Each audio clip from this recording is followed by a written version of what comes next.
উত্তরায় মাইলস্টোন স্কুলে যুদ্ধ বিমান বিধ্বস্তে পাইলট সহ নিহত অন্তত ২০, আহতদের শতাধিক। বেশিরভাগই শিক্ষার্থী। আজ রাষ্ট্রীয় শোক। আজকের এইচএসসি পরীক্ষা স্থগিত।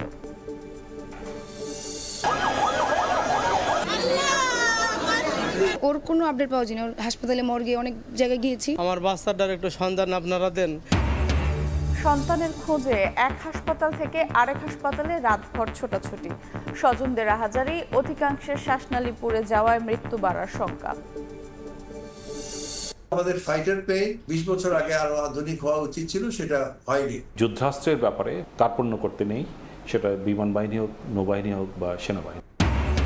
পাইলটদের দক্ষতা বৃদ্ধিতে প্রয়োজনীয় এয়ারক্রাফটেরও সংকট থাকার অভিযোগ সাবেক বৈমানিকদের। অত্যাধুনিক উড়োজাহাজ যুক্ত করা ও প্রশিক্ষণ সক্ষমতা বৃদ্ধির পরামর্শ। কারফিউয়ের মধ্যে গত ২২ জুলাই সারা দেশে অব্যাহত ছিল চিরুনি অভিযান। ছাড় দেওয়া হচ্ছিল না বিরোধী মতের কাউকে। ৪ সমন্বয়কের খোঁজ না পেয়ে ২৪ ঘন্টা সময় বেঁধে দেন বৈষম্য বিরোধীরা। ইসিজি আর রিকু আর কোনো পরীক্ষা হয় না, এমআরআই হয় না, এই জায়গায় ব্লাড টেস্ট হয় না, শিশুতে পাঠায়। আমি নিজে করে নিয়েছি পরীক্ষা, এখানে সবই আমার প্রাইভেটে করাইতে হয়েছে।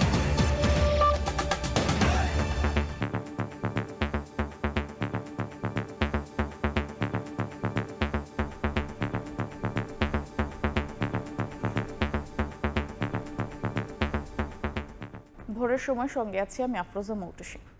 ঢাকার উত্তরায় মাইলস্টোন স্কুল অ্যান্ড কলেজে যুদ্ধ বিমান বিধ্বস্ত হয়ে অন্তত ২০ জন নিহত হয়েছেন। আহত ও দগ্ধ হয়েছেন ১৫০ শতাধিক। প্রাণ গেছে F-7 যুদ্ধ বিমানটির পাইলট ফ্লাইট লেফটেন্যান্ট তৌকির ইসলাম সাগরেরও। আইএসপিআর জানায়, উড্ডয়নের পরপর বিমানটিতে যান্ত্রিক ত্রুটি দেখা দেয়। ক্ষয়ক্ষতি এড়াতে সর্বোচ্চ চেষ্টা করেছিলেন বৈমানিক।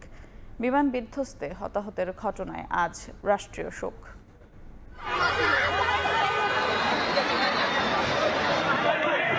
হঠাৎ আছড়ে পড়ে বিমান বাহিনীর F-7 বিজিআই নামে প্রশিক্ষণ বিমান। দোতলা ভবনের নিচতলায় আঘাত লেগে মুহূর্তেই যুদ্ধ বিমানের ট্যাঙ্ক বিস্ফোরিত হয়। বিল্ডিং এর পোল ভেঙে বিল্ডিং নিচে নেমে গেছে। এখন ওর ভিতর থেকে যে টুকরো টুকরো অংশ প্লেনের বের করতে খুব কষ্ট হচ্ছে। ২-৩ জন বাচ্চা এসে আমাকে জড়িয়ে ধরে বললো যে আপু বাঁচাও, কিছু করো।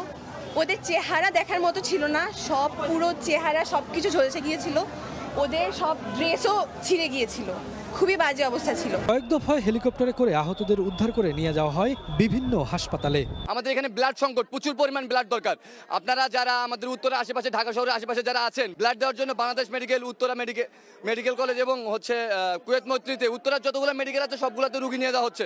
প্রত্যক্ষদর্শীরা বলছেন, বিমানটি বিধ্বস্ত হওয়ার সময় যে বিকট শব্দ হয় তা কোনো বোমার থেকে কম নয়। প্রথম দিকে ঘটনাস্থলে আগুনের তীব্রতায় কেউ কাছে পৌঁছতে পারেনি। আমরা ক্লাস থেকে অনেক বড় একটা বিকট শব্দ শুনি, শব্দ শোনার পরে আমরা জাস্ট উপর থেকে দেখি যে এমন একটা অবস্থা, জাস্ট জেট প্লেনটা এসে আঘাত হানে এন্ড ব্লাস্ট হয়ে যায়। দেখলাম যে পিছন থেকে কি জানি একটা আসলো, মানে একটা আওয়াজ হলো আর পড়ে গেল। ক্র্যাশ ল্যান্ডিং যখন হয় তখন স্কুল ছুটি হয়ে গিয়েছিল এবং ওই সময় যে জায়গায় টিচার্স রুমের সাথে যে ল্যান্ডিংটা হয় আঘাত করে, ওই জায়গায় বাচ্চা কাচ্চারা জড়ো হয়েছিল এবং তাদের সাথে হয়তো কিছু অভিভাবকও ছিল। ঘটনাস্থল পরিদর্শন করেন স্বরাষ্ট্র উপদেষ্টা। মর্মান্তিক এ দুর্ঘটনায় মঙ্গলবার রাষ্ট্রীয় শোক ঘোষণা করেছে সরকার। শফিকুজ্জামান রুবেল, সময় সংবাদ, ঢাকা। বিমান দুর্ঘটনায় হতাহতদের প্রায় সবাই মাইলস্টোন স্কুলের শিক্ষার্থী। এখনও সন্তানের খোঁজ পাননি অনেক বাবা মা। রাতভর এক হাসপাতাল থেকে আরেক হাসপাতালে ছুটছেন তারা। আর যাদের চিকিৎসা চলছে তাদের অনেকের অবস্থায় আশঙ্কাজনক। হাসপাতালে রোগীদের বিনামূল্যে চিকিৎসার নির্দেশ দিয়েছেন স্বাস্থ্য উপদেষ্টা। বিমান বিধ্বস্তে হতাহতের ঘটনায় আজকের এইচএসসি পরীক্ষা স্থগিত করা হয়েছে। সারাদিন হন্যে হয়ে খুঁজেও সন্ধান মেলেনি পরিবারের সবচেয়ে ছোট্ট সদস্য রাইসা মনির। তাই রাতের বেলা আবারও মাইলস্টোন স্কুল অ্যান্ড কলেজে আসেন অসহায় বাবা। তৃতীয় শ্রেণীর শিক্ষার্থী রাইসা সে সময় ক্লাসেই ছিল বলে দাবি বাবা চাচার। ভাইকে আমরা সারাদিন খেয়ে না খেয়ে ঘুরতেছি, সবাই বলে একবার 5 তালা বার্ন ইউনিটে, একবার বলে 9 তালা, একবার বলে 6 তালা। আমার বাচ্চাটার একটু সন্ধান আপনারা দেন, আমি ঘরে যেতে পারতেছি না, আমার বাচ্চাটার আমি কথাও বলতে পারতেছি না। সারাদিন না পেয়ে রাতে আবারও স্কুল ক্যাম্পাসে আসেন নিধি নামের নিখোঁজ আরেক শিক্ষার্থীর স্বজনরাও। ওর শুধু ব্যাগ পাওয়া গিয়েছে এরকম শুনেছি আর কি, কিন্তু এখনো ওর কোনো আপডেট পাওয়া যায়নি। ওর হাসপাতালে, মর্গে, অনেক জায়গায় গিয়েছি। সন্তানকে খুঁজতে সারাদিনের পর রাতভর এক হাসপাতাল থেকে আরেক হাসপাতালে ছোটেন স্বজনরা। ভারী হয়ে ওঠে পুরো এলাকা। একই অবস্থা জাতীয় বার্ন অ্যান্ড প্লাস্টিক সার্জারি ইনস্টিটিউটেও। উত্তরার মাইলস্টোন স্কুল ভবনে বিমান বিধ্বস্তের ঘটনায় জীবন মৃত্যুর সন্ধিক্ষণে থাকা সন্তানের জন্য বাবা, মা, আত্মীয় স্বজন এখন প্রায় স্তব্ধ। ঢাকা মেডিকেল, বার্ন ইউনিট, তারপর আপনার সিএমএইচ, সব জায়গায় মর্গ থেকে তারপর কেবিন ওয়ার্ড, সব জায়গায় আমরা দেখছি কোনো জায়গায় নাই। যারা মৃতদেহ পেয়েছেন তাদেরও বুকে পাথর নিয়ে সম্পন্ন করতে হয়েছে প্রিয় সন্তানের দাফন। উত্তরার এই সাদের মতোই এ শিশুরা আর ফিরবে না বাবা মার কাছে। দুর্ঘটনার নিরপেক্ষ তদন্ত হবে বলেও জানান তারা। দক্ষ চিকিৎসক, রক্ত, আনুষঙ্গিক সকল প্রস্তুতি সম্পূর্ণ আছে। এই হাসপাতালের ভেতরে কেউ প্রবেশ করবেন না। আসলেই শুধুমাত্র ইনফেকশনের কারণে একটা বড় সংখ্যক মানুষের মৃত্যুর সম্ভাবনা তৈরি হবে। যদি প্রয়োজন হয় বিদেশ থেকে চিকিৎসক আনাবেন, যদি প্রয়োজন হয় বিদেশে আমাদের এই শিক্ষার্থীদের যারা বার্ন ইউনিটে আহত অবস্থা আছে নিয়ে যাবেন। আমাদের চিকিৎসা পুনর্বাসনে কোনো রকম কোনো ঘাটতি থাকবে না। এদিকে এই দুর্ঘটনাকে কেন্দ্র করে মঙ্গলবার এইচএসসি ও সমমানের পরীক্ষা স্থগিত করেছে সরকার। আল আমিন তুষার, সময় সংবাদ, ঢাকা। সবশেষ খবর জানাতে জাতীয় বার্ন ইনস্টিটিউটে আছেন সহকর্মী আল আমিন তুষার, সরাসরি যাচ্ছি তার কাছে। মাইলস্টোনের যে এই দুর্ঘটনা, বিমান দুর্ঘটনা ঘটে গেছে উত্তরায়, তার প্রভাব এত এক রাত পেরিয়ে গেল সেটা কিন্তু এখনও কাটেনি। আসলে প্রতিটি হাসপাতালে, বিশেষ করে ঢাকার যেই জাতীয় বার্ন এবং প্লাস্টিক সার্জারি ইনস্টিটিউট রয়েছে, সেখানে আমরা দেখতে পাচ্ছি এখনও আত্মীয় স্বজন যারা রয়েছেন এবং অন্যান্য অনেকেই কিন্তু ভিড় করছেন, তাদের আত্মীয় স্বজনকে খুঁজছেন। যেহেতু সে সময় আসলে ছুটির সময় ছিল শিক্ষা প্রতিষ্ঠান, এবং ঠিক যেই ভবনটার উপরে যেই জায়গাটায় আসলে বিমানটি আছড়ে পড়ে দুর্ঘটনা বশত, সেখানে একদম ছোট্ট শিশুরা আসলে অবস্থান করছিল, এমন তথ্য আমাদের কাছে আছে। দর্শক, আপনারা নিশ্চয়ই জানেন যে এখনো পর্যন্ত আমরা 20 জনের মৃত্যুর খবর কিন্তু নিশ্চিত হতে পেরেছি। এর বাইরেও যারা আহত ছিলেন, ভর্তি ছিলেন, সেখানেও আমরা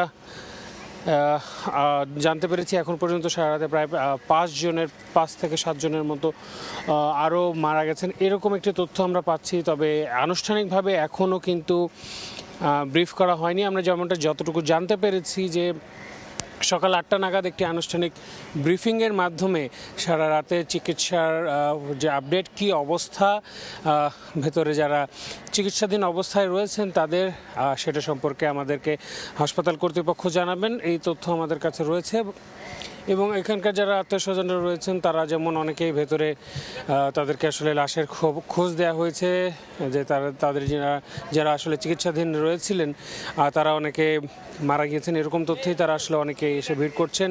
এর বাইরেও যারা আসলে এখনও নিখোঁজ রয়েছেন তাদের স্বজনরাও কিন্তু এই হাসপাতালে, যেহেতু আশপাশের যে হাসপাতালগুলো ছিল উত্তরার, সেখানে যেহেতু আলাদা করে ডেডিকেটেড বার্ন ইনস্টিটিউট বা বার্ন ইউনিট নেই, সেই জায়গা থেকে বেশিরভাগই কিন্তু এখানে রেফার করে দেওয়া হয়েছে এবং তারা এখানে এসেছেন এরকম তথ্য পেয়ে কিন্তু তারা এখানে এসেছেন। এবং এই মর্মান্তিক দুর্ঘটনার পরে এতগুলো ঘন্টা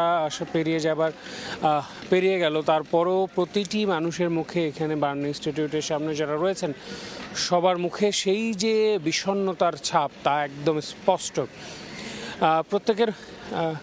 প্রত্যেকের মধ্যে সেই একই চিন্তা, এত বড় একটি দুর্ঘটনা ঘটে গেল সেই জায়গা থেকে। দুর্ঘটনা যেহেতু আগে থেকে আসলে কোনো তথ্য আসলে কোনোভাবেই পাওয়া সম্ভব নয়, সেই জায়গা থেকে তারা আসলে বারংবার শুধু আফসোসই করতে পারছেন, এর বাইরে তারা আসলে তেমন কিছু করতে পারছেন না। তো দর্শক, আমি যদি আপনাদেরকে জানাই যে যেহেতু বললাম যে আজ সকাল 8টা নাগাদ একটি আনুষ্ঠানিক ব্রিফিংয়ের মাধ্যমে পরবর্তীতে যারা চিকিৎসাধীন রয়েছেন তাদের কি অবস্থা না অবস্থা সেটা জানা যাবে এবং মৃতের সংখ্যা আরও বেড়েছে কিনা সেটাও নিশ্চিত হওয়া যাবে। তো এখনও পর্যন্ত এই ছিল আমার কাছে জাতীয় বার্ন এবং প্লাস্টিক সার্জারি ইনস্টিটিউট থেকে আমার কাছে সবশেষ তথ্য। আমরা পরবর্তী তথ্য আবারও আপনাদেরকে জানিয়ে দেওয়ার চেষ্টা করব।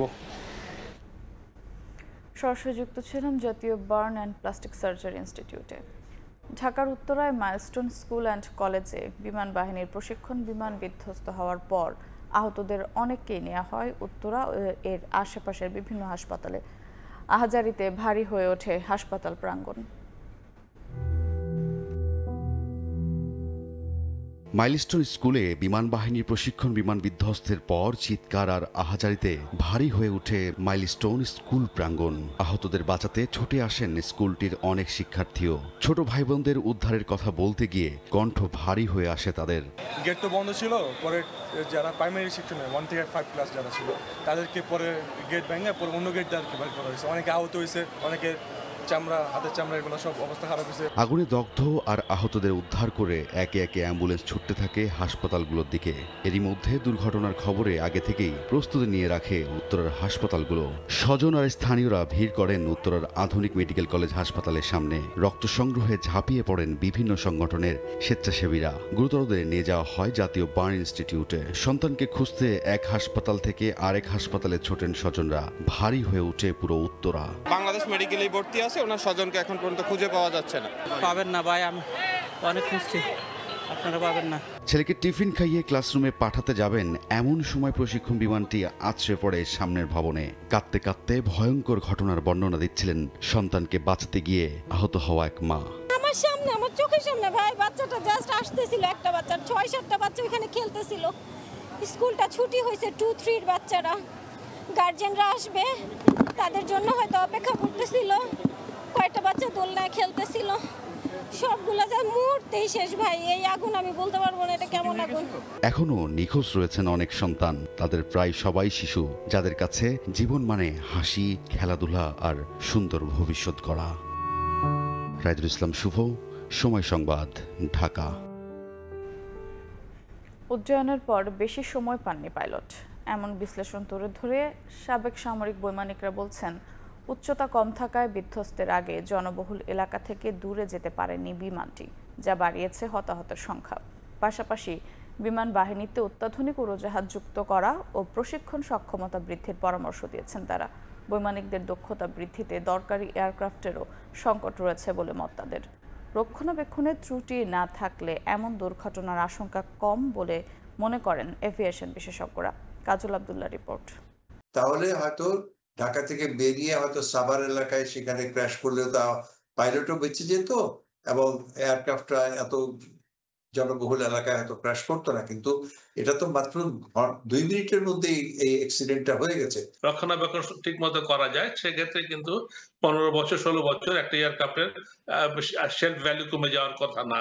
এ ধরনের দুর্ঘটনা এড়াতে বিমান বাহিনীর বহরে অত্যাধুনিক ট্রেনিং ও যুদ্ধ বিমান যুক্ত করার পরামর্শ দিচ্ছেন তারা। আমাদের ফাইটার প্লেন একদম যেটা 20 বছর আগে আরো আধুনিক হওয়া উচিত ছিল সেটা হয়নি। বিমান বাহিনী থেকে বারবার বহু বছর বলা হচ্ছে যে আমাদের কয়েকটা ফাইটার স্কোয়াড্রন তো থাকা উচিত। সরকারের উচিত ইমিডিয়েটলি অন্তত 2টা স্কোয়াড্রন অত্যাধুনিক ফাইটার স্কোয়াড্রন আনা উচিত।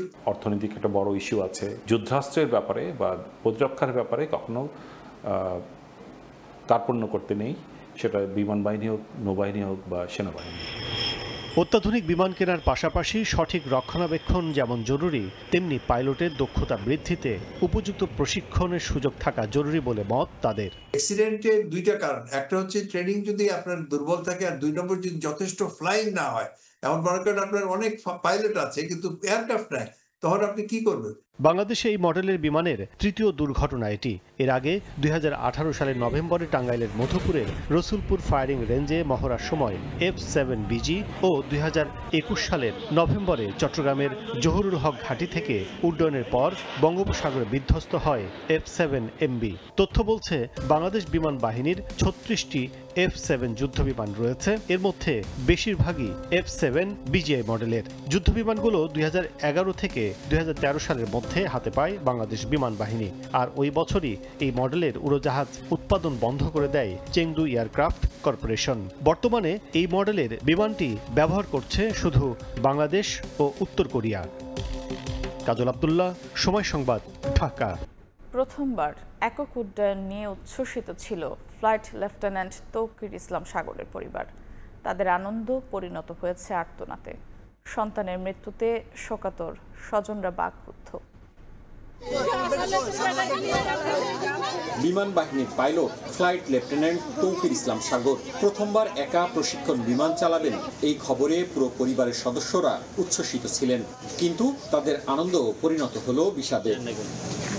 সোমবার দুপুরে উত্তরার মাইলস্টোন স্কুল অ্যান্ড কলেজের একটি ভবনে হঠাৎ আছড়ে পড়ে বিমান বাহিনীর F-7 BGI প্রশিক্ষণ বিমান, যার পাইলট ছিলেন তৌকির ইসলাম সাগর। তার মৃত্যুর খবরে বিপর্যস্ত স্বজনরা। রাজশাহীর উপশহর ৩ নম্বর সেক্টরের আশ্রয় ভবনে ভাড়া বাসায় থাকতেন ফ্লাইট লেফটেন্যান্ট তৌকিরের পরিবার। সন্তান হারানোর শোকে বাকরুদ্ধ বাবা মা। ঈদে লাস্ট ছিল, এই যে ঈদ কোরবানি ঈদ ছিল, হ্যাঁ রিসেন্ট বিয়ে করেছে, এই 1 বছর মতো, 1 বছর কিছু হয়েছে। প্রথমে টিকিট করা হয়েছিল বিমানের, তো পরে চেঞ্জ করে এয়ারক্রাফট পাঠিয়েছে ঢাকা থেকে। এখন বিমানবন্দরে যাবে, ওখান থেকে এয়ারক্রাফটে চলে যাবে ঢাকায় ছেলের উদ্দেশ্যে। তৌকির ইসলাম সাগরের গ্রামের বাড়ি চাঁপাইনবাবগঞ্জের কানছাটে।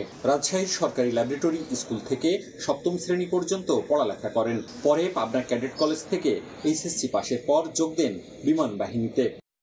মওদুদ রানা, সময় সংবাদ, রাজশাহী। মাইলস্টোন ট্র্যাজেডিতে আহতদের নির্বিঘ্নে চিকিৎসা নেওয়ার স্বার্থে হাসপাতালে ভিড় না করার আহ্বান জানিয়েছেন প্রধান উপদেষ্টা ডক্টর মোহাম্মদ ইউনূস। সোমবার এক ভিডিও বার্তায় একথা বলেন প্রধান উপদেষ্টা। তিনি বলেন, সরকার আহতদের চিকিৎসার ব্যবস্থা করছে। এছাড়াও শোক সন্তপ্ত পরিবারের প্রতি সমবেদনা জানান প্রধান উপদেষ্টা। আমরা সবার কাছে অনুরোধ করছি, হাসপাতালে ভিড় করবেন না, কারণ যারা আহত তাদের জন্য এটা ভালো না। তাদের শরীরে রোগ প্রতিরোধের শক্তি নেই। আমরা ভিড়ে থাকলে আমাদের শরীর থেকে কি রোগ তাদের মধ্যে ছড়িয়ে পড়বে তা বলা মুশকিল। কাজে দূরে থেকে দোয়া করেন সবাই। আমরা বাবা মা আত্মীয় স্বজন সবার কাছে আমাদের সহানুভূতি জানাচ্ছি। উত্তরার মাইলস্টোন স্কুলে বিমান বিধ্বস্ত হয়ে হতাহতদের পরিবারের পাশে থাকার ঘোষণা দিয়েছেন রাজনীতিকরা। বিভিন্ন হাসপাতালে আহতদের দেখতে এসে দুর্ঘটনার সুষ্ঠু তদন্তের দাবি জানান তারা। চারদিকে লোকে লোকারণ্য, হাসপাতালগুলোতে অ্যাম্বুলেন্সের সাইরেন, অভিভাবক আর স্বজনদের আহাজারি। উত্তরায় বিমান বিধ্বস্তে আহত ও দগ্ধ শিক্ষার্থীদের দেখতে জাতীয় বার্ন ইনস্টিটিউট, উত্তরা মেডিকেল সহ হাসপাতালগুলোতে ছুটে যান রাজনৈতিক দলের নেতারা। বার্ন ইনস্টিটিউটে ছুটে যান বিএনপি মহাসচিব মির্জা ফখরুল ইসলাম আলমগীর। আহতদের চিকিৎসায় সর্বোচ্চ সহযোগিতার আশ্বাস দেন তিনি। যারা নিহত হয়েছেন রুহের জন্য মাগফিরাত করা হয় এবং যারা আহত হয়েছেন তাদের সুস্থ হয়ে ওঠে, আল্লাহ তার কাছে এই দোয়া আমি করছি। আমি দলের পক্ষ থেকে আমরা শোক জানাচ্ছি এবং এটা হচ্ছে যে এই ধরনের দুর্ঘটনা যেন ভবিষ্যতে না হয় সে ব্যাপারে সংশ্লিষ্ট সকলকে আরো সতর্ক থাকা উচিত। এর আগে আহতদের দেখতে হাসপাতালে ছুটে আসেন জামায়াতের আমির ডক্টর শফিকুর রহমান। বলেন, এ ধরনের ঘটনা অনাকাঙ্ক্ষিত, দুঃখজনক। চিকিৎসকরাও যেন তাদেরকে পর্যাপ্ত চিকিৎসা সেবা দিতে পারেন। আমরা আমাদের সংগঠনের পক্ষ থেকে এখানকার কর্তৃপক্ষকে আশ্বস্ত করেছি যে যা কিছু লাগে আমাদের সংগঠনের পক্ষ থেকে আমরা দেওয়ার জন্য 24 ঘন্টা 2 পায়ে দাঁড়িয়ে আমরা প্রস্তুত আছি। স্কুলের আহত শিক্ষার্থীদের পাশে দাঁড়ানোর ঘোষণা দেন গণসংহতি আন্দোলন সহ অন্যান্য দলের নেতারাও। এইরকম একটি ঘটনা ঘটেছে, এগুলোর নিশ্চয়ই ভবিষ্যতে তদন্ত হবে। কাউসার চৌধুরী, কুমু, সময় সংবাদ, ঢাকা। জুলাইয়ের শেষ দিকে এসে আন্দোলন দমাতে একের পর এক কৌশল অবলম্বন করে আওয়ামী লীগ সরকার। গত বছরের এই দিনে কারফিউয়ের মধ্যে সারা দেশে অব্যাহত ছিল চিরুনি অভিযান। সমন্বয়ক, বিরোধী মতের রাজনৈতিক দলের নেতা কাউকেই ছাড় দেওয়া হচ্ছিল না। 4 সমন্বয়কের খোঁজ না পেয়ে সরকারকে বৈষম্য বিরোধী ছাত্র আন্দোলনের পক্ষ থেকে 24 ঘন্টা সময় বেঁধে দেওয়া হয়। অন্যদিকে সরকারের তরফ থেকে আন্দোলনকে রাজনৈতিক রং দেওয়ার চেষ্টাও চলছিল নিরবিচ্ছিন্নভাবে। কি ঘটেছিল রক্তিম জুলাইয়ের 22 তারিখ জানাবেন মায়মুনা হায়দার চৌধুরী।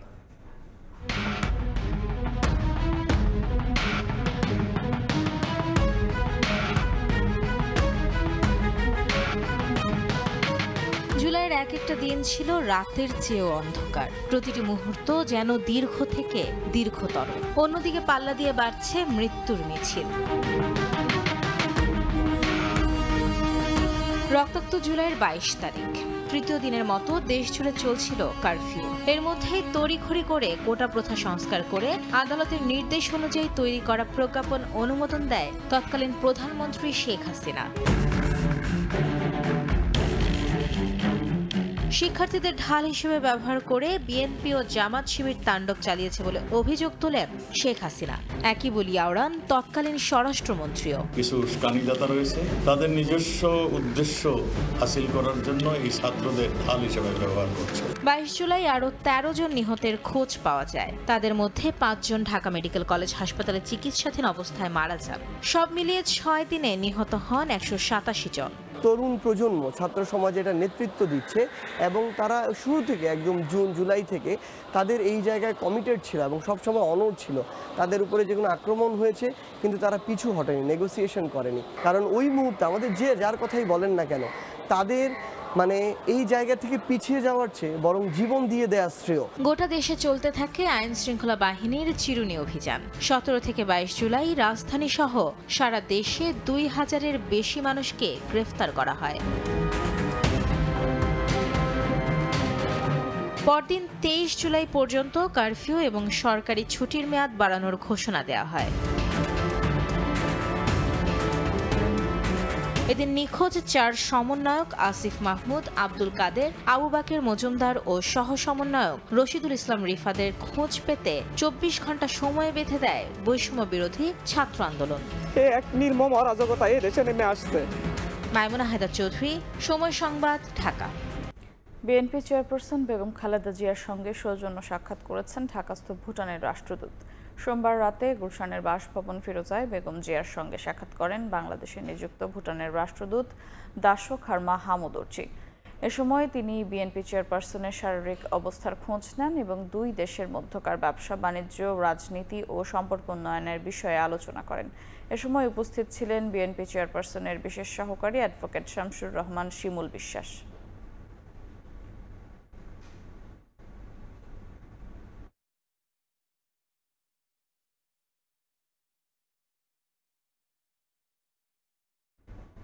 কয়েকটি দলের দাবিতে পিআর পদ্ধতি চালু হলে রাষ্ট্রে চরমপন্থা ও বিশৃঙ্খলা তৈরি হবে, এমন শঙ্কার কথা জানিয়েছেন বিএনপির ভারপ্রাপ্ত চেয়ারম্যান তারেক রহমান।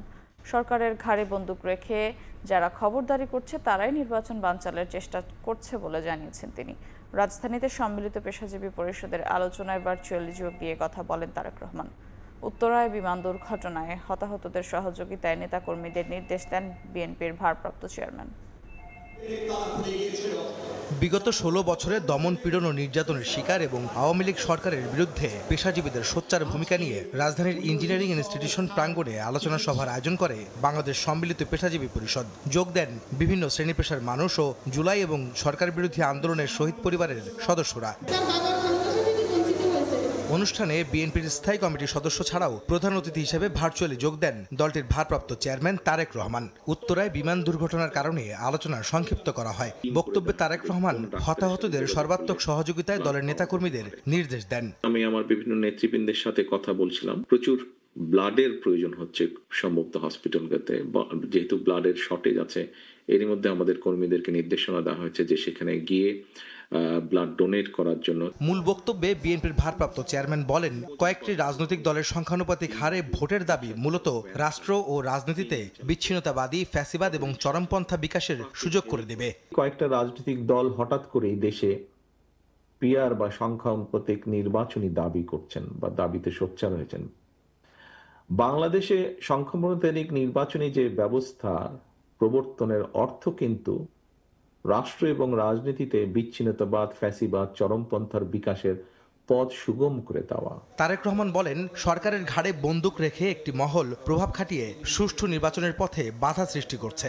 অন্তর্বর্তীকালীন সরকারের ঘাড়ে যারা বন্দুক রেখে সরকারের উপরে নিজেদের খবরদারির বহাল রাখতে চায় বা নিজেদের আখের গোছাতে চায়, তাদেরকেই আমরা দেখছি জাতীয় নির্বাচন অনুষ্ঠানে কে সুকৌশলে বাধা সৃষ্টি করছে। চট্টগ্রামে শ্রমিক দলের সমাবেশে বিএনপির স্থায়ী কমিটির সদস্য আমির খসরু মাহমুদ চৌধুরী বলেন, রাজনৈতিক দল গঠন করে যারা নির্বাচন চায় না তাদের রাজনীতি করার প্রয়োজন নেই।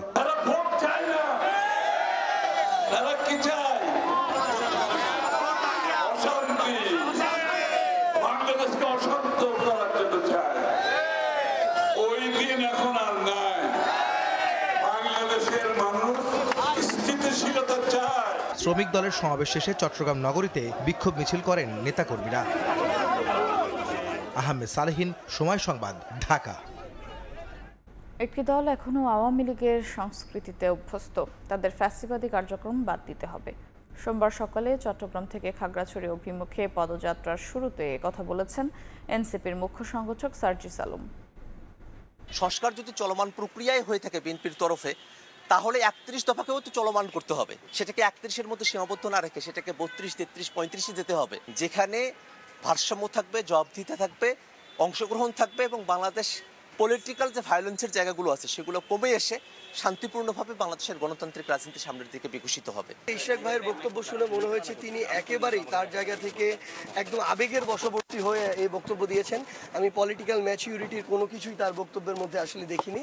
এই কথাবার্তাগুলো কখনো একটা রাজনৈতিক দলের এমন একজন রাজনৈতিক ব্যক্তির কাছে প্রত্যাশিত নয় এবং এগুলো আসলে যারা বলেন তাদের মধ্যে আমরা ফ্যাসিস্টের চরিত্র দেখতে পাই। বিমান বিধ্বস্ত হয়ে হতাহতের ঘটনায় মুলতবি করা হয়েছে জাতীয় ঐক্যমত্য কমিশনের বৈঠক। সোমবার দিনের দ্বিতীয় ভাগের শুরুতে মর্মান্তিক দুর্ঘটনার খবরে শোক প্রস্তাব আনে কমিশন। নীরবতা পালনের সাথে দোয়া করা হয় ক্ষতিগ্রস্তদের জন্য। এর আগে বৈঠক শুরুর আগেই 10 দিনের মধ্যে জাতীয় সনদ বাস্তবায়নে দলগুলোকে সিদ্ধান্তে পৌঁছানোর আহ্বান জানান কমিশনের সহসভাপতি আলী রিয়াজ। জাতীয় ঐকমত্য কমিশনের দিনভর বৈঠকের মধ্যাহ্ন বিরতিতে খবর আসে মর্মান্তিক বিমান দুর্ঘটনার। শিশুসহ অসংখ্য হতাহতের ঘটনায় মুলতবি করা হয় দ্বিতীয় দফার 16তম দিনের বৈঠক। নীরবতা পালন শেষে দোয়া করা হয় ক্ষতিগ্রস্তদের জন্য।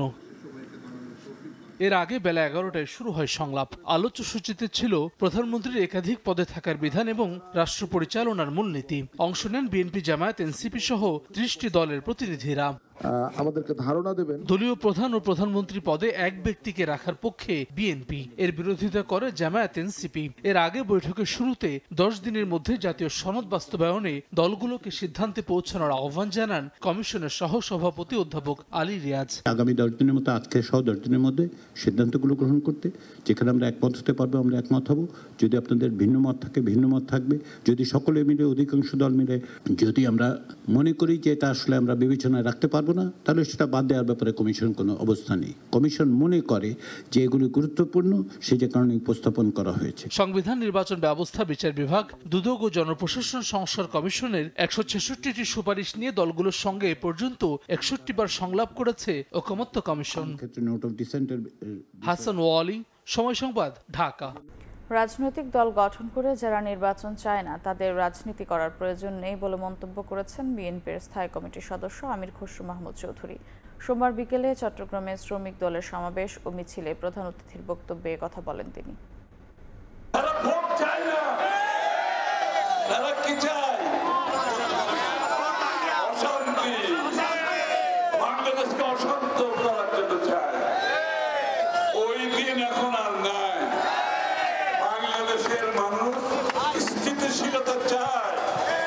বাংলাদেশের মানুষ সংযম চায়, বাংলাদেশের মানুষ সহনশীলতা চায়, বাংলাদেশের মানুষ উন্নয়ন চায়, বাংলাদেশের মানুষ তার জীবনযাপন উন্নত করার অপেক্ষায় আছে আগামী তারেক রহমান সাহেবের নেতৃত্বে সরকারের অধীনে নতুন বাংলাদেশ গড়ার অপেক্ষায়। ঢাকায় জাতিসংঘের মানবাধিকার কার্যালয় স্থাপনের বিষয়টি গভীর পর্যবেক্ষণে রেখেছে বাংলাদেশ জামায়াত ইসলামী। জনগণের স্বার্থবিরোধী কোনো কর্মকাণ্ডকে তারা প্রশ্রয় দেবে না বলে মন্তব্য করেছেন দলটির নায়েবে আমির ডক্টর সৈয়দ আবদুল্লাহ মোহাম্মদ তাহের। সোমবার দুপুরে রাজধানীর মগবাজারে দলটির কেন্দ্রীয় কার্যালয়ে বাংলাদেশে নিযুক্ত যুক্তরাষ্ট্রের রাষ্ট্রদূত মিস ট্রেসি অ্যান জ্যাকবসনের সঙ্গে জামায়াত আমির ডক্টর শফিকুর রহমানের সাক্ষাৎ শেষে কথা বলেন আবদুল্লাহ তাহের। ভবিষ্যতে জামায়াতে ইসলামের সঙ্গে যুক্তরাষ্ট্র নিবিড়ভাবে কাজ করবে বলে জানান তিনি। সাক্ষাৎকালে আঞ্চলিক নিরাপত্তা, দেশের নারী অধিকার এবং আগামীর জাতীয় নির্বাচন নিয়ে আলোচনা হয়েছে বলে জানান দলটির এই শীর্ষ নেতা।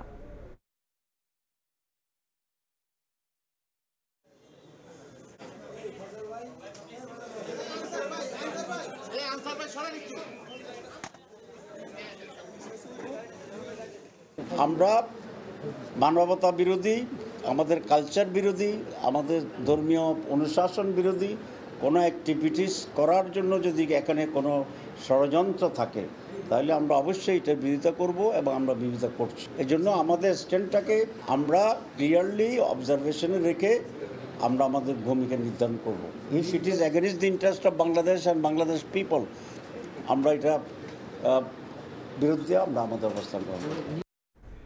মুক্তিযুদ্ধকে গত 16 বছর ক্ষমতা টিকিয়ে রাখার অস্ত্র হিসেবে ব্যবহার করেছে আওয়ামী লীগ বলে মন্তব্য করেছেন যুক্তরাষ্ট্রের হার্ভার্ড বিশ্ববিদ্যালয়ের সহযোগী অধ্যাপক ও ছাত্র শিবিরের সাবেক কেন্দ্রীয় আন্তর্জাতিক সম্পাদক ডক্টর মির্জা গালিব।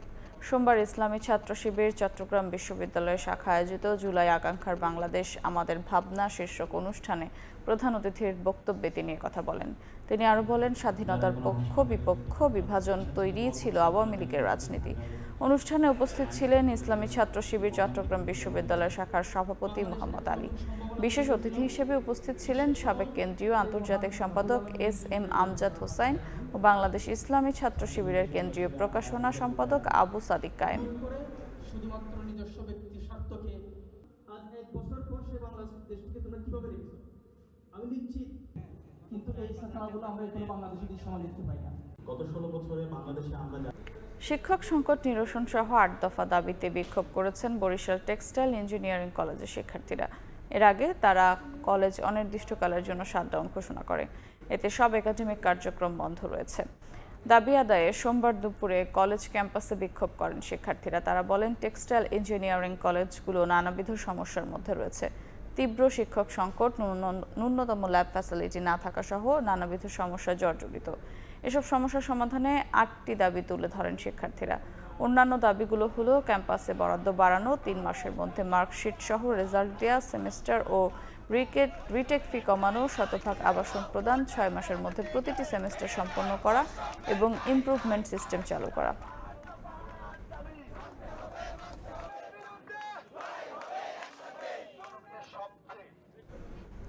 সব দ্বিধা কাটিয়ে অবশেষে আলোর মুখ দেখছে তিস্তা মহাপরিকল্পনা। 10 বছর মেয়াদে 12,000 কোটি টাকার এই প্রকল্পের কাজ শুরু হবে 2026 সালের জানুয়ারিতে, যেখানে বিনিয়োগ করবে বাংলাদেশ ও চীন সরকার। ইতোমধ্যে চীন দূতাবাস ও পাওয়ার চায়নার একটি প্রতিনিধি দল তিস্তার মাঠ পর্যায়ে জরিপ শুরু করেছে। নাজমুল ইসলাম নিশাতের রিপোর্ট, ছবি তুলেছেন শাকিল মাহমুদ। তিস্তার ভাঙ্গন প্লাবনার খরার সঙ্গে জীবনযুদ্ধে ক্লান্ত নদীপাড়ের বাসিন্দাদের দীর্ঘ সময়ের আন্দোলন তিস্তা মহাপরিকল্পনা বাস্তবায়ন। ভারতের একতরফা পানি আগ্রাসনের বিরুদ্ধে নদীপাড়ের মানুষের এই সংগ্রামে যুক্ত হন বিভিন্ন সামাজিক, রাজনৈতিক ও স্বেচ্ছাসেবী সংগঠন। গত আওয়ামী সরকার তিস্তাকে রাজনৈতিক হাতিয়ার হিসেবে ব্যবহার করে একাধিকবার মহাপরিকল্পনা বাস্তবায়নের আশ্বাস দিলেও ব্যর্থ হয়েছে। তবে এবার অন্তর্বর্তী সরকারের হাত ধরে বাস্তবায়িত হতে যাচ্ছে তিস্তা মহাপরিকল্পনা। 12,000 কোটি টাকা ব্যয়ে এই প্রকল্প শেষ হবে 10 বছরে, যেখানে যৌথভাবে বিনিয়োগ করবে বাংলাদেশ ও চীন সরকার। কাজ শুরু হবে 2026 সালের জানুয়ারিতে। 12,000 কোটি টাকা ব্যয়ে তিস্তা প্রকল্প এই এলাকায় বাস্তবায়িত হবে। এটার কাজ আমরা এগিয়ে নিচ্ছি। এখানে সরকারও টাকা দেবে, চীন সরকারও টাকা দেবে। পরিকল্পনা কমিশন তাদের পক্ষ থেকে অনাপত্তি দিয়ে এই তিস্তার প্রকল্পের খসড়া পাঠিয়ে দিয়েছে আমাদের ইআরডি বিভাগে। এখন ইআরডি বিভাগ থেকেও পাঠিয়ে দেওয়া হয়েছে চায়নার কাছে।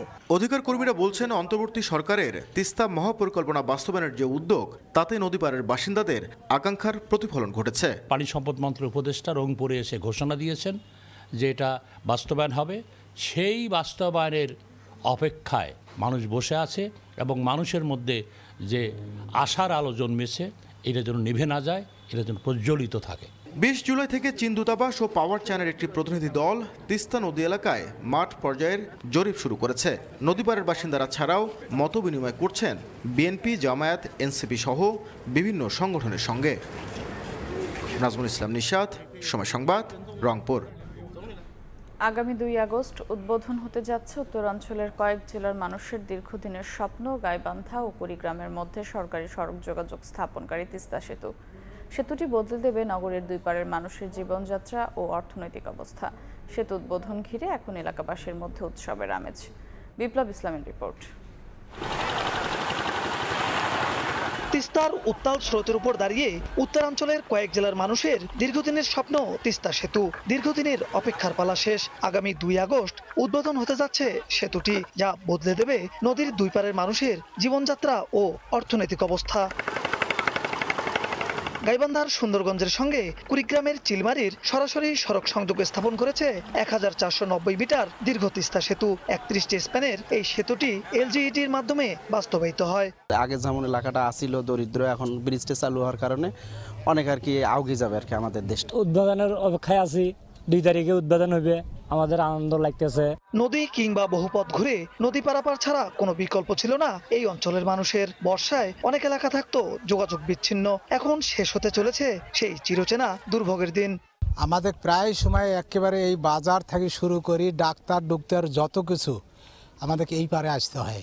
যদি ব্রিজটা চালু হয় আল্লাহ দিলে আমাদের অনেক কিছু চলাচল থেকে শুরু করিয়া আরও অনেক কিছু এলাকাবাসীর অনেক সুবিধা হবে। যানবাহন নিয়ে চলাফেরা আবাদ বসন আমরা এই দিক দিয়ে করি, সব দিক থেকে উপকার হবে।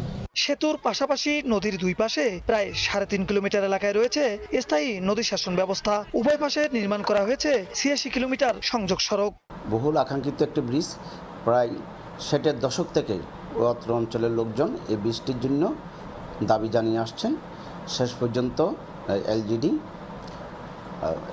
এই দেশের সাধারণ মানুষ, প্রান্তিক মানুষের ভাগ্য উন্নয়নের যে কাজ করে যাচ্ছেন তার একটি চিহ্ন হচ্ছে আমাদের এই 1490 মিটার ব্রিজ। 2014 সালের 26 জানুয়ারি সেতুটির ভিত্তিপ্রস্তর স্থাপন করা হয়। নির্মাণ কাজ শুরু হয় 2021 সালে। এতে ব্যয় হয় 730 কোটি 85 লাখ টাকা। তিস্তা সেতু শুধু একটি অবকাঠামো কিংবা যোগাযোগের মাধ্যম নয়, এটি এখন এই এলাকার লাখো মানুষের স্বপ্নের দুয়ার। শিক্ষা, চিকিৎসা, ব্যবসা বাণিজ্য সহ আগামী 2 তারিখ থেকে এই এলাকায় আনবে নতুন গল্প ও নতুন সম্ভাবনা। বিপ্লব ইসলাম, সময় সংবাদ, গাইবান্ধা। গাজায় ইসরায়েলি তাণ্ডবের বিরুদ্ধে ফুঁসে উঠেছে বিশ্বের বিভিন্ন দেশ। যুক্তরাজ্য, ফ্রান্স ও জাপান সহ 25টি দেশ যুদ্ধ বন্ধের আহ্বান জানিয়েছে। আন্তর্জাতিক সম্প্রদায়ের আহ্বানকে স্বাগত জানিয়েছে হামাস, যদিও একে প্রত্যাখ্যান করেছে ইসরায়েল। এর মধ্যে গত 24 ঘন্টায় ইসরায়েলি বর্বরতায় উপত্যকাটিতে প্রাণ গেছে অন্তত 56 জনের। ব্রিটেন, ফ্রান্স ও জাপান সহ তাৎক্ষণিক ও স্থায়ী যুদ্ধবিরতির আহ্বান জানিয়েছে বিশ্বের 25টি দেশ। তাদের বিবৃতিতে বলা হয়, গাজায় বেসামরিক মানুষের দুর্ভোগ নতুন এক অতল গভীরতায় পৌঁছেছে। ইসরায়েলের মানবিক সহায়তা দেওয়ার মডেলকে বিপজ্জনক ও মর্যাদাহানিকর হিসেবে আখ্যা দেওয়া হয়েছে। এমনকি পানি আর খাবারের জন্য লাইনে দাঁড়িয়ে শত শত মানুষ নিহত হওয়াকেও ভয়াবহ বলেছে দেশগুলো। এছাড়া নেতানিয়াহু প্রশাসনের পক্ষ থেকে মানবিক শহর গঠনের প্রস্তাবকে স্থায়ী জবরদখল বলেও দাবি করে তারা। 25টি দেশের বিবৃতিকে স্বাগত জানালেও হামাস বলেছে, ইসরায়েলি দখলদার সরকারের অপরাধকে আন্তর্জাতিক মহল স্বীকৃতি দিয়েছে। তাদের দাবি, জিএইচএফ এর মানবিক সহায়তা চালু হওয়ার পর থেকে শুধু ত্রাণ সংগ্রহ করতে গিয়েই হাজারো ফিলিস্তিনি নিহত হয়েছেন। অন্যদিকে ইসরায়েল এই বিবৃতিকে প্রত্যাখ্যান করে বলেছে, মূলত বাস্তবতা ভিন্ন। নেতানিয়াহু প্রশাসন পাল্টা বলছে, যুদ্ধের দায় পুরোপুরি হামাসের, কারণ তারাই যুদ্ধ শুরু করেছে। ইসরায়েল বেশ কয়েকবার যুদ্ধবিরতির প্রস্তাব গ্রহণ করলেও হামাস তা প্রত্যাখ্যান করেছে। তাদের ভাষায়, এই সময়ে এমন বিবৃতি আলোচনার পথকেই দুর্বল করে। পাশাপাশি পশ্চিম তীরেও চলছে ধরপাকড়। বেশ কয়েকজন ফিলিস্তিনিকে আটক করেছে ইসরায়েলি সেনাবাহিনী। তাদের অভিযোগ, সংগঠনটি হামলার প্রস্তুতি নিচ্ছিল। তাদের কাছ থেকে অস্ত্র ও অর্থ উদ্ধার করা হয়েছে বলেও জানানো হয়। নাদিম মারজান, সময় সংবাদ। বিলিয়ন ডলারের গবেষণা অনুদান বাতিল করায় ট্রাম্প প্রশাসনের বিরুদ্ধে আদালতে হার্ভার্ড কর্তৃপক্ষ। তাদের অভিযোগ, রাজনৈতিক প্রতিশোধ নিচ্ছে হোয়াইট হাউস। আর ট্রাম্পের দাবি, হার্ভার্ড দেশদ্রোহী, বামঘেঁষা এবং ইহুদি বিদ্বেষী। উচ্চশিক্ষায় হাত দিও না, একাডেমিক স্বাধীনতা রক্ষা করো। স্থানীয় সময় সোমবার বস্টনের ফেডারেল কোর্টের বাইরে এভাবেই প্ল্যাকার্ড হাতে দাঁড়িয়ে বিক্ষোভ করছিলেন হার্ভার্ড বিশ্ববিদ্যালয়ের শিক্ষার্থী, গবেষক ও সমাজকর্মীরা। এ সময় আদালতের ভেতরে চলছিল হার্ভার্ড বিশ্ববিদ্যালয়ের $2.5 বিলিয়ন অনুদান বাতিলের মামলা। সরকারের যুক্তি, হার্ভার্ড ইহুদি বিদ্বেষীদের বিরুদ্ধে যথাযথ ব্যবস্থা নেয়নি। বিচারক বলেন, শুধুই নীতিভিত্তিক কারণে অনুদান কাটা সংবিধানগতভাবে গুরুতর ইস্যু। কারণ গবেষণা থেমে গেলে ক্ষতিগ্রস্ত হবেন সাধারণ রোগী, বিশেষ করে ক্যান্সার, পার্কিনসন্স এবং সংক্রামক রোগ নিয়ে কাজ করা মানুষ। এদিকে নিজের ট্রুথ সোশ্যালে দেয়া এক পোস্টে ট্রাম্প হার্ভার্ডকে বলেন, $53 বিলিয়ন তহবিলের অনেকটাই এসেছে মার্কিন জনগণের টাকায়। এমনকি হার্ভার্ডকে দেশদ্রোহী, বাম ঘেঁষা এবং ইহুদি বিদ্বেষী বলেও আখ্যা দেন তিনি। অন্যদিকে হার্ভার্ড প্রশাসনের দাবি, বিশ্ববিদ্যালয়ের ভেতরে ইসরায়েলি বা ইহুদি শিক্ষার্থীদের নিরাপত্তায় ইতোমধ্যেই পদক্ষেপ নেওয়া হয়েছে। কিন্তু ট্রাম্প প্রশাসনের দাবিগুলোকে অতিরিক্ত দাবি করে তারা বলেন, বিশ্ববিদ্যালয়ের নিয়োগ, পাঠক্রম এমনকি মতাদর্শগত ভারসাম্য বজায় রাখার নামে শিক্ষার স্বাধীনতাকেই চেপে ধরেছে সরকার। এখন আদালতের রায় নির্ভর করছে যুক্তরাষ্ট্রের সবচেয়ে পুরনো ও ধনী বিশ্ববিদ্যালয়ের ভবিষ্যৎ। এর মধ্য দিয়ে যুক্তরাষ্ট্রের শিক্ষাঙ্গনে স্বাধীনতা আর রাজনীতির দ্বন্দ্ব আরও জটিল হয়ে উঠছে বলে মনে করছেন বিশ্লেষকরা। নাদিম মারজান, সময় সংবাদ। 1 আগস্ট থেকে মার্কিন শুল্ক কার্যকর হলে বিপাকে পড়বে ফরাসি প্রসাধনীর বাজার। সেই সঙ্গে অতিরিক্ত দামে ফরাসি প্রসাধনী কিনতে হবে খোদ মার্কিন ভোক্তাদেরই। এমনটাই জানিয়েছে ফরাসি প্রসাধনী জোট FEBEA। এই শিল্পকে টিকিয়ে রাখতে তাই অন্যান্য দেশের বাজার খোঁজার পরামর্শ জোটটির। যুক্তরাষ্ট্রের প্রসাধনী বাজারের বিরাট অংশ দখল করে রেখেছে ফ্রান্স। ফরাসি প্রসাধনী শিল্প জোট FEBEA জানায়, মার্কিনদের মধ্যে ফরাসি সুগন্ধির চাহিদা অনেক বেশি। পরিসংখ্যান বলছে, বিদেশে বিক্রি হওয়া প্রতি 5টি সুগন্ধির মধ্যে অন্তত একটির ভোক্তা একজন মার্কিন। তবে ইউরোপীয় ইউনিয়ন থেকে আমদানিকৃত পণ্যের ওপর যুক্তরাষ্ট্রের 30% শুল্ক আরোপ ফরাসি প্রসাধনী শিল্পে ব্যাপকভাবে প্রভাব ফেলবে বলে মনে করছেন ফরাসি ব্যবসায়ীরা। এর কারণে খোদ মার্কিনদেরকেই অতিরিক্ত দামে কিনতে হবে ফরাসি প্রসাধনী। নতুন নামের সঙ্গে কতটা খাপ খাওয়াতে পারবেন তারা, এই নিয়ে শঙ্কা প্রকাশ করেছে ফরাসি প্রসাধনী জোট। ফরাসি প্রসাধনী ব্র্যান্ডগুলোর জন্য রপ্তানি করাটা খুবই গুরুত্বপূর্ণ, কারণ এমন অনেক ব্র্যান্ড আছে যেগুলোর পণ্য শুধুমাত্র ফ্রান্সের বাইরেই বিক্রি হয়। ব্যবসায়ীরা বলছেন, এমন অনেক ব্র্যান্ড আছে যেগুলো 25% রপ্তানি করা হয় যুক্তরাষ্ট্রে। 1 আগস্ট থেকে শুল্ক কার্যকর হলে নতুন বাজার খুঁজতে হবে প্রসাধনী ব্র্যান্ডগুলোকে। এক্ষেত্রে ব্রাজিল ও ভারতকে সম্ভাবনাময় দেশ হিসেবে দেখছেন তারা। তবে মার্কিন শুল্কারোপের কারণে ফরাসি অর্থনীতিতে নাটকীয় প্রভাব পড়বে বলে আশঙ্কা প্রকাশ করে জোটটি। এছাড়া কর্মহীন হতে পারেন হাজার হাজার মানুষ। অন্তরা সেন, সময় সংবাদ। চীনের শেনজেনে উন্মোচন করা হলো বিশ্বের প্রথম ব্যাটারি বদলাতে সক্ষম হিউম্যানয়েড রোবট। শ্রমনির্ভর পলিশিং, ওয়েল্ডিং, স্প্রে পেইন্টিং কিংবা ভারী মালামাল ওঠানামার কাজগুলোয় ব্যবহৃত হচ্ছে এই হিউম্যানয়েড রোবট। বিশ্লেষকদের মতে, নিজেই ব্যাটারি পাল্টে টানা কাজ করতে পারা এই প্রযুক্তি পাল্টে দিতে পারে শিল্প উৎপাদনের ধারা। চীনের দক্ষিণাঞ্চলের শেনজেনে বিশ্বের প্রথম এমন হিউম্যানয়েড রোবট তৈরি করেছে রোবট নির্মাতা সংস্থা ইউবিটেক। কাজের ফাঁকে নিজেই নিজের ব্যাটারি বদলাতে পারে নতুন এই রোবটগুলো। হটসোয়াপ প্রযুক্তি ব্যবহার করা এই রোবটকে চার্জের জন্য আলাদা করে থামতে হয় না, ফলে উৎপাদন লাইনে কোনো বিঘ্ন ছাড়াই কাজ চালিয়ে যেতে পারে। ব্যাটারি বদলের এই পদ্ধতি উৎপাদন শিল্পে ধারাবাহিকতার পাশাপাশি খরচ নিয়ন্ত্রণে আনতে সহায়ক হবে বলে মনে করছেন বিশেষজ্ঞরা। শ্রমনির্ভর পলিশিং, ওয়েল্ডিং, স্প্রে পেইন্টিং কিংবা ভারী মালামাল ওঠানামার কাজগুলো ব্যবহৃত হচ্ছে এই হিউম্যানয়েড রোবট। কারখানার উৎপাদন ব্যবস্থাপনায় মানব শক্তি প্রতিস্থাপন করেছে এই রোবটগুলো, যা কাজের গতি যেমন বাড়াচ্ছে তেমনি ব্যয় কমাচ্ছে। বিশেষজ্ঞদের মতে, সরকারি সহায়তা আর প্রযুক্তিগত উন্নয়নে শিল্প খাতে এই হিউম্যানয়েড রোবট ব্যবহার শুরু হলে ভবিষ্যতে এগুলো সেবা খাত হয়ে পৌঁছে যাবে ঘর পর্যায়ে। অর্জিতা শেহজিন, সময় সংবাদ। সংযুক্ত আরব আমিরাতের দুবাইয়ে অনুষ্ঠিত হলো বাংলাদেশের মৌসুমি ফলের উৎসব। দেশীয় নানা জাতের ফলের সমাহার ছিল আয়োজনে। প্রবাসীদের পদচারণায় মুখর হয়ে ওঠে উৎসব। শিবলি আল সাদিকের রিপোর্টে বিস্তারিত। আম, জাম, কাঁঠাল, লিচু, পেঁপে, কলা, আমড়া, কদবেল কি নেই, বাহারি ফলের পসরা নিয়ে সংযুক্ত আরব আমিরাতের দুবাইয়ে অনুষ্ঠিত হলো বাংলাদেশের মৌসুমী ফলের উৎসব। দুবাই বাংলাদেশ বিজনেস অ্যাসোসিয়েশন আবিরের উদ্যোগে এই ফল উৎসবের আয়োজন করা হয়। উৎসবে অংশগ্রহণ করেন নারী, পুরুষ, শিশু কিশোর সহ প্রবাসী বাংলাদেশিরা। সবগুলো আমাদের দেশীয় ফলের সমাহার, অনেক আনন্দ ফিল করছি। আমাদের বাচ্চারা তারা অনেক ফল চেনে না, অনেক ফলের নামও তারা জানে না। আমি বলবো এই অনুষ্ঠান আয়োজনের মাধ্যমে তাদেরকে আমরা অনেক ফলের ব্যাপারে পরিচিত করাতে পেরেছি। বাংলাদেশ থেকে অনেক দূরে আছি, দূরে থেকেও যেন আমরা ওইটা ফিল করতে না পারি যে আমরা বাংলাদেশে নাই, আমরা বাংলাদেশের সব ফলগুলো যেন খাইতে পারি বা আমাদের বাচ্চাদেরকে পরিচিত করাইতে পারি। বাংলাদেশের ফ্রুটস এখানে ব্র্যান্ডিং হচ্ছে, পাশাপাশি আমাদের সংস্কৃতি, এই আমাদের যে ফলমূল খাবার অভ্যাস, এগুলো কিন্তু সংস্কৃতির অংশ। বাংলাদেশের সংস্কৃতিকেও কিন্তু আমরা এর মাধ্যমে তুলে ধরছি। এই অনুষ্ঠানটা মূল উদ্দেশ্য হচ্ছে যে বাংলাদেশকে প্রমোট করার জন্য, বাংলাদেশের রেমিটেন্স বৃদ্ধি করার জন্য।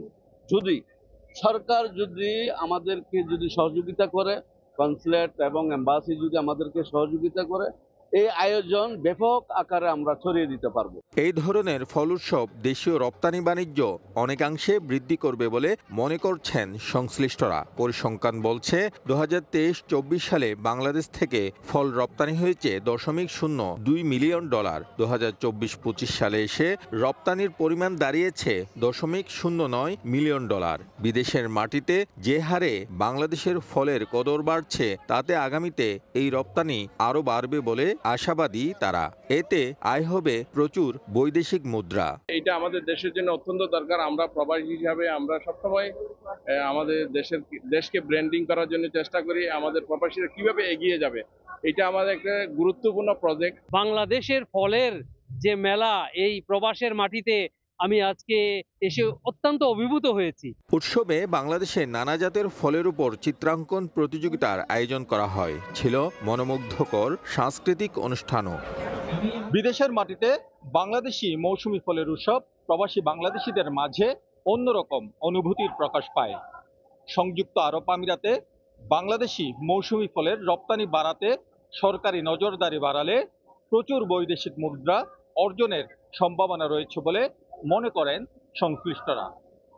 শিবলি আল সাদিক, দুবাই, সংযুক্ত আরব আমিরাত। কুয়েতে সংশোধন করা হয়েছে শুল্ক আইন। এখন থেকে দেশটিতে প্রবেশ বা দেশ ত্যাগের সময় সঙ্গে 3000 কুয়েতি দিনার বা সমমূল্যের নগদ অর্থ, গহনা কিংবা উচ্চ মূল্যের পণ্য থাকলে তা জানাতে হবে। আইন অমান্যকারীদের গ্রেপ্তার অথবা সঙ্গে থাকা স্বর্ণ বাজেয়াপ্ত করা হবে বলেও সতর্ক করা হয়। কুয়েত থেকে মঈন সুমনের রিপোর্ট। আন্তর্জাতিক মান অনুযায়ী শুল্ক ব্যবস্থাকে আরও আধুনিক ও স্বচ্ছ করতে কুয়েতে শুল্ক আইনের সংশোধন করা হয়েছে। সেন্টার ফর গভর্নমেন্ট কমিউনিকেশন বা সিজিসির কোন নিয়মগুলি মেনে চলতে হবে তার বিস্তারিত প্রকাশ করা হয়েছে। নতুন শুল্ক আইন অনুযায়ী এখন থেকে কুয়েত আন্তর্জাতিক বিমানবন্দর অথবা স্থলবন্দর দিয়ে দেশটিতে প্রবেশ বা বের হওয়ার সময় কারো কাছে যদি 3000 কুয়েতি দিনার বা সমমূল্যের গহনা কিংবা ঘড়ি কিংবা অন্য প্রসাধনের মতো উচ্চ মূল্যের পণ্য থাকে, কাস্টম বিভাগকে অবগত করতে হবে। বহনকারীরা ক্রয়ের রসিদ সহ সঠিক প্রমাণ ঘোষণা করতে ব্যর্থ হলে আইন অমান্যকারী হিসাবে হতে পারেন গ্রেপ্তার অথবা জব্দ করা হবে সম্পদ। প্রবাসীরা বলছেন অনেকেই দেশে যাওয়ার সময় পরিবারের জন্য স্বর্ণের গহনা নিয়ে যেতেন। কুয়েতের আইন সম্পর্কে না জানার কারণে ভ্রমণের সময় অনেকেই দুশ্চিন্তায় থাকতেন, কিন্তু এখন নিয়ম পরিষ্কার হওয়ায় প্রবাসীরা স্বাচ্ছন্দ্য বোধ করছেন। ব্যবসায়ীরা বলছেন প্রবাসীরা তাদের কাছে স্বর্ণ কিনতে এসে প্রশ্ন করে নিয়ম জানতে চাইতেন, কিন্তু তারা নিশ্চিতভাবে কিছু বলতে পারতেন না। এখন সরকারিভাবে নিয়ম আসায় গ্রাহকদের সঠিক পরামর্শ দিতে পারবেন তারা। কুয়েতের থেকে শুধু 100 গ্রাম স্বর্ণ না, আমরা অনেক বেশি স্বর্ণ নিয়ে যেতে পারবো। ট্যাক্স লাগবে না, ট্যাক্স ফ্রি, খালি ঘোষণা দিতে হবে যে আমার কাছে এত গ্রাম স্বর্ণ আছে। এখন 3000-এর উপরে স্বর্ণ নিলে আপনাদেরকে ঘোষণা দিতে হবে, আর 3000-এর নিচে নিলে ঘোষণা দেওয়া লাগবে না। কুয়েত আন্তর্জাতিক বিমানবন্দর দিয়ে যাত্রীদের প্রবেশ এবং বের হওয়ার সময় কাস্টমস ঘোষণা ফর্ম পূরণ করার জন্য বিশেষভাবে অনুরোধ করা হয়েছে। জেনারেল অ্যাডমিনিস্ট্রেশন অফ কাস্টমস বা জিএসসি কুয়েত কাস্টমস কর্তৃপক্ষের অফিসিয়াল ওয়েবসাইটেও জানা যাবে বিস্তারিত তথ্য। মঈন সুমন, সময় সংবাদ, কুয়েত। উত্তরার মাইলস্টোনে বাংলাদেশ বিমান বাহিনীর প্রশিক্ষণ বিমান বিধ্বস্ত হওয়ার ঘটনায় শোকের ছায়া নেমে এসেছে ক্রীড়াঙ্গনে। সামাজিক যোগাযোগ মাধ্যমে পোস্ট করে শোক জানিয়েছেন ক্রিকেটাররা। বাংলাদেশ ক্রিকেট দলের সাবেক অধিনায়ক মাশরাফি বিন মর্তজা ও তামিম ইকবাল ফেসবুক পোস্টে শোক জানিয়ে দোয়া চেয়েছেন। পোস্ট করে শোক ও সমবেদনা জানিয়েছেন মেহেদী হাসান মিরাজ, লিটন দাস। শোক জানিয়েছেন আবাহনী ফুটবলার শেখ মোরসালিন, মিতুল মারমারাও। এছাড়াও বিমান বিধ্বস্তের ঘটনায় দুঃখ প্রকাশ করে শোক জানায় বাংলাদেশ ক্রিকেট বোর্ড ও বাংলাদেশ ফুটবল ফেডারেশন। এমন নির্মম ঘটনায় শোকের ছায়া নেমে এসেছে দেশ জুড়ে। পৃথিবীর সবচেয়ে নিষ্পাপ ফুলগুলো প্রাণ হারাচ্ছে আগুনে দগ্ধ হয়ে। হৃদয় বিদারক এই ঘটনায় মন কাঁদছে দেশের ক্রীড়াঙ্গনের অ্যাথলিটদেরও। সামাজিক যোগাযোগ মাধ্যমে পোস্ট করে শোক জানিয়েছেন তারা। আগুনে দগ্ধ ও নিহতদের জন্য দোয়াও চেয়েছেন অ্যাথলিটরা। বিমান বিধ্বস্ত হওয়ার ঘটনায় সরব জাতীয় দলের সাবেক অধিনায়ক মাশরাফি বিন মর্তজা। এক ফেসবুক পোস্টে মাশরাফি নিহতদের প্রতি গভীর শোক জানিয়েছেন। আহতদের প্রতি সমবেদনা জানিয়ে দ্রুত সুস্থতা কামনা করেছেন। সামাজিক যোগাযোগ মাধ্যমে পোস্ট করে দোয়া চেয়েছেন সাবেক অধিনায়ক তামিম ইকবাল খান। বিমান বিধ্বস্তের ঘটনায় হৃদয় ভেঙে গেছে বলে এক পোস্টে উল্লেখ করেন তিনি। যদিও এর কিছুক্ষণ পরেই আহত ও নিহতদের ছবি, ভিডিও সামাজিক যোগাযোগ মাধ্যমে পোস্ট না করার অনুরোধ জানিয়েছেন তামিম। এছাড়া বর্তমান ওয়ানডে অধিনায়ক মেহেদী হাসান মিরাজ আহত ও নিহতদের জন্য দোয়া চেয়ে পোস্ট করেছেন ফেসবুকে। অনাকাঙ্ক্ষিত এই ঘটনায় গভীর শোক জানিয়েছেন টি-20 অধিনায়ক লিটন কুমার দাস। গভীর শোক জানিয়েছেন মুস্তাফিজুর রহমান, তাসকিন আহমেদ, মুমিনুল হক, তাইজুল, নাইম শেখ, পারভেজ ইমন সহ আরও অনেকে। ক্রিকেটারদের পাশাপাশি শোক প্রকাশ করেছেন ফুটবলাররাও। সোশ্যাল মিডিয়ায় নিজের ফেসবুক পেজে বিমান বিধ্বস্তের ঘটনায় একটি পোস্ট করে শোক জানান সম্প্রতি বসুন্ধরা কিংস থেকে আবাহনীতে যোগ দেয়া ফরওয়ার্ড শেখ মোরসালিন। আহতদের জন্য ব্লাড ডোনেশনে এগিয়ে আসতেও আহ্বান জানান তিনি। নিজের ভেরিফাইড অ্যাকাউন্টে এক পোস্ট করে শোক জানিয়েছেন জাতীয় দলের গোলরক্ষক মিতুল মারমা। উত্তরার বিমান বিধ্বস্তের ঘটনায় শোক জানিয়ে সামাজিক যোগাযোগ মাধ্যমে পোস্ট করেছেন সাবেক অধিনায়ক ও সাফজয়ী গোলরক্ষক আমিনুল হক। এছাড়াও আহত ও নিহতদের প্রতি শোক ও সমবেদনা জানিয়ে পোস্ট করেছে বাংলাদেশ ফুটবল ফেডারেশন ও বাংলাদেশ ক্রিকেট বোর্ড। তাজিন খন্দকার, সময় সংবাদ। রাজধানীর মাইলস্টোন স্কুল অ্যান্ড কলেজে বিমান বাহিনীর যুদ্ধ বিমান বিধ্বস্তের ঘটনায় রাষ্ট্রীয় শোক পালনে পাকিস্তানের বিপক্ষে দ্বিতীয় টি-20তে কালো ব্যাজ পরে মাঠে নামবে দুই দলের ক্রিকেটাররা। বাংলাদেশের সব স্টেডিয়ামগুলোতে জাতীয় পতাকা থাকবে অর্ধনমিত। বিসিবি এক বিবৃতিতে জানিয়েছে মাঠে নামার আগে দুই দলের ক্রিকেটারদের পাশাপাশি অফিসিয়াল সহ গোটা স্টেডিয়াম 1 মিনিট নীরবতা পালন করবে। স্টেডিয়ামে বাজানো হবে না কোনো ধরনের মিউজিক। এদিন আহত ও নিহতদের জন্য ক্রিকেট বোর্ডে প্রার্থনার আয়োজন করা হয়েছে। বিসিবি নিহতদের পরিবারের সঙ্গে আছে এবং তাদের পরিবারের প্রতি সমবেদনা জানিয়েছে। ক্রিকেটাররাও সমবেদনা জানিয়েছেন আহত ও নিহতদের স্মরণে।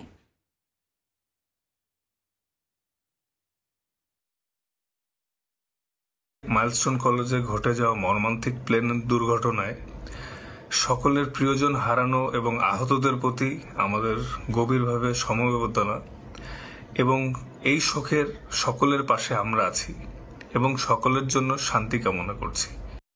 প্রথমবারের মতো পাকিস্তানের বিপক্ষে টি-20 সিরিজ জয়ের সুযোগ টাইগারদের সামনে। গুরুত্বপূর্ণ ম্যাচের আগের দিন বিশ্রামে ছিল দুই দল। প্রথম টি-20-র দাপুটে পারফরমেন্সে অপরিবর্তিত একাদশ নিয়েই মাঠে নামবে স্বাগতিকরা। তবে আছে বৃষ্টি বাগড়ায় শঙ্কা। মিরপুরে ম্যাচ শুরু আজ সন্ধ্যা 6টায়। অধিনায়ক লিটন কুমার দাস অনেক প্রথমের সাক্ষী। ক্যারিবীয় দ্বীপপুঞ্জ আর লঙ্কায় প্রথম সিরিজ জয়ের মাইল ফলকটা এসেছে তারই হাত ধরে। এলকেডির সামনে আরও একটা প্রথমের হাতছানি, মিশন পাকিস্তান বধ। পূর্ণ মেয়াদের অধিনায়কত্ব পেয়ে এটাই প্রথম হোম সিরিজ লিটন কুমার দাসের। হোম ক্রাউড, পরিচিত মাঠ আর সাম্প্রতিক সময়ের পারফরমেন্স রসদ যোগাবে প্রথম ম্যাচের অভিজ্ঞতাটুকুও। প্রথম টি-20তে রীতিমতো কোনো প্রতিদ্বন্দ্বিতাই করতে পারেনি পাকিস্তান। বাংলাদেশ সফরের শুরুতেই এমন ধাক্কা গুছিয়ে উঠতেও সময় নেবে। অবশ্য মেন ইন গ্রিনদের হাতে সময় নেই অত।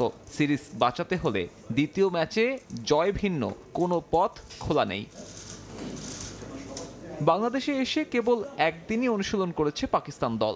দ্বিতীয় ম্যাচের আগের দিনেও হোটেল বন্দি সালমান আঘারা। সিরিজ বাঁচানোর ম্যাচে দলটায় আসতে পারে একটা পরিবর্তন। বাড়তি স্পিনার হিসেবে দেখা যেতে পারে সুফিয়ান মুকিমকে। বাঁহাতি রিস্টি স্পিনার পাকিস্তানের হয়ে টি-20 খেলেছে 10টি।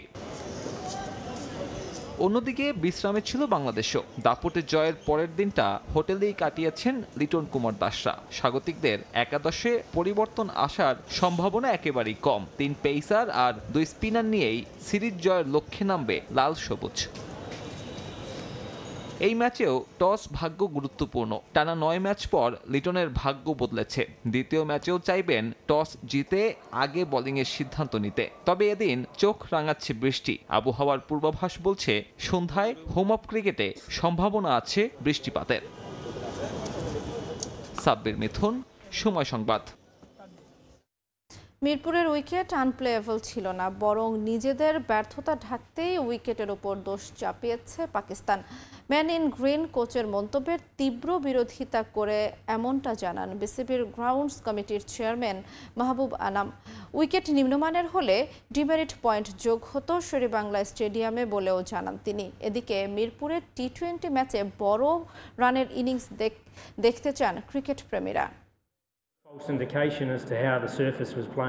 মিরপুরের হোম অফ ক্রিকেট নিয়ে সমালোচনা নতুন কিছু নয়, সেই তালিকায় এবার যুক্ত হলো পাকিস্তান। মিরপুরের উইকেট সমালোচনায় যেন আগুনে ঘি ঢাললেন পাকিস্তান কোচ।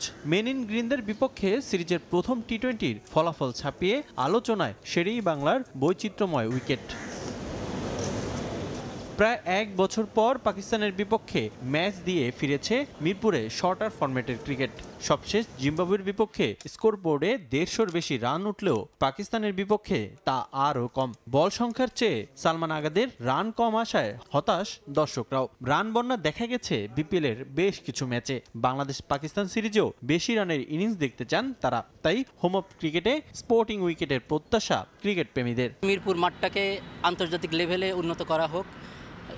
কিছুদিন হয়তো এমন হইতে পারে যে আমাদের পারফরমেন্স খারাপ হচ্ছে বা বলাররা ভালো করতেছে না, বাট এটা কিন্তু একসময় অ্যাডজাস্ট হয়ে যাবে। আমাদের মিরপুর মাঠে হচ্ছে রানটা এতটা হয় না, কারণ আমার মনে হয় যে পিচটা অনেক বেটার না। আরও ভালো একটি পিচে যদি ব্যাটিং পিচে গিয়ে খেলাধুলা করে তাহলে আমি মনে করি বাংলাদেশের জন্য টি-20-র জন্য বিশেষ করে অনেক ভালো হবে। বাংলাদেশকে বড় রান চেস করে জিতলে তখন বিষয়টা ভালো লাগে দেখতে। এদিকে পাকিস্তান কোচের মন্তব্যের তীব্র বিরোধিতা করেছেন বিসিবির গ্রাউন্ডস কমিটির চেয়ারম্যান মাহবুব আনাম।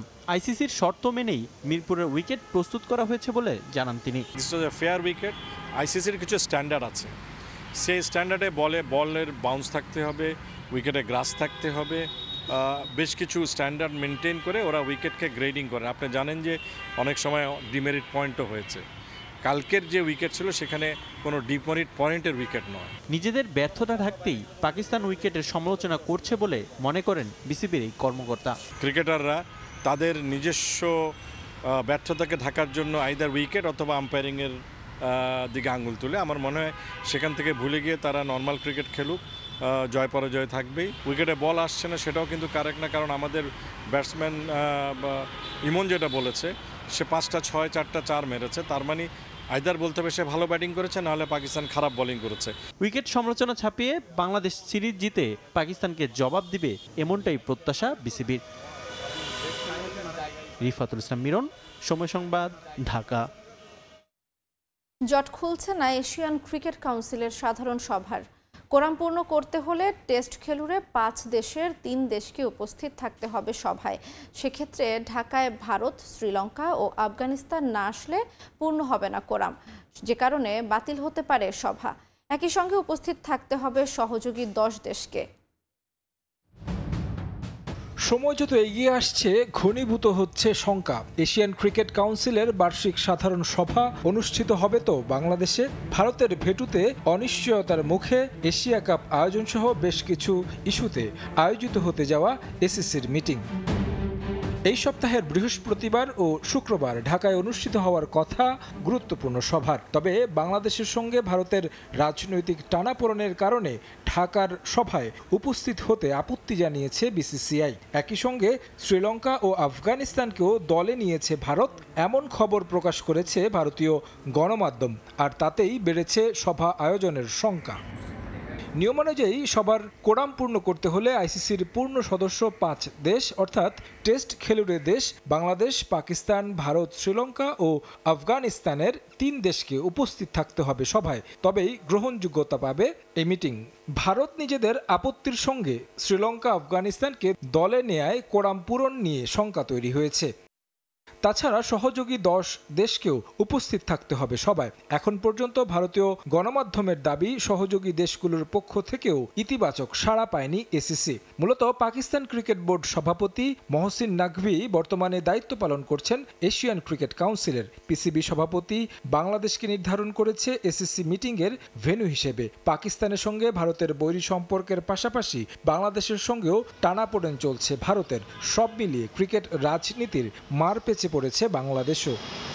ভারত যোগ না দিলে শ্রীলঙ্কা, আফগানিস্তান বাংলাদেশে এসিসি সভায় আসবে না এমন দাবি করলেও এখন পর্যন্ত দুই দেশের পক্ষ থেকে কোনো ধরনের আনুষ্ঠানিক বিবৃতি পাওয়া যায়নি। একই সঙ্গে সশরীরে বাংলাদেশে আসতে না চাইলেও সুযোগ আছে অনলাইনে যোগ দেওয়ার। এই সভা থেকেই সিদ্ধান্ত আসার কথা সেপ্টেম্বরে অনুষ্ঠিতব্য এশিয়া কাপ আয়োজন নিয়ে। এদিকে ভারতের পক্ষ থেকে সিঙ্গাপুরে সভা আয়োজনের প্রস্তাব দেওয়া হয়েছে।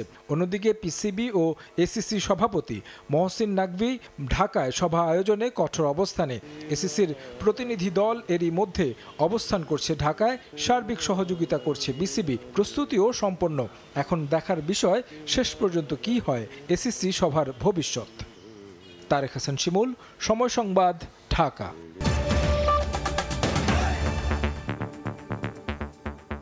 এই ছিল ভোরের সময়। সঙ্গে থাকুন সময়ের।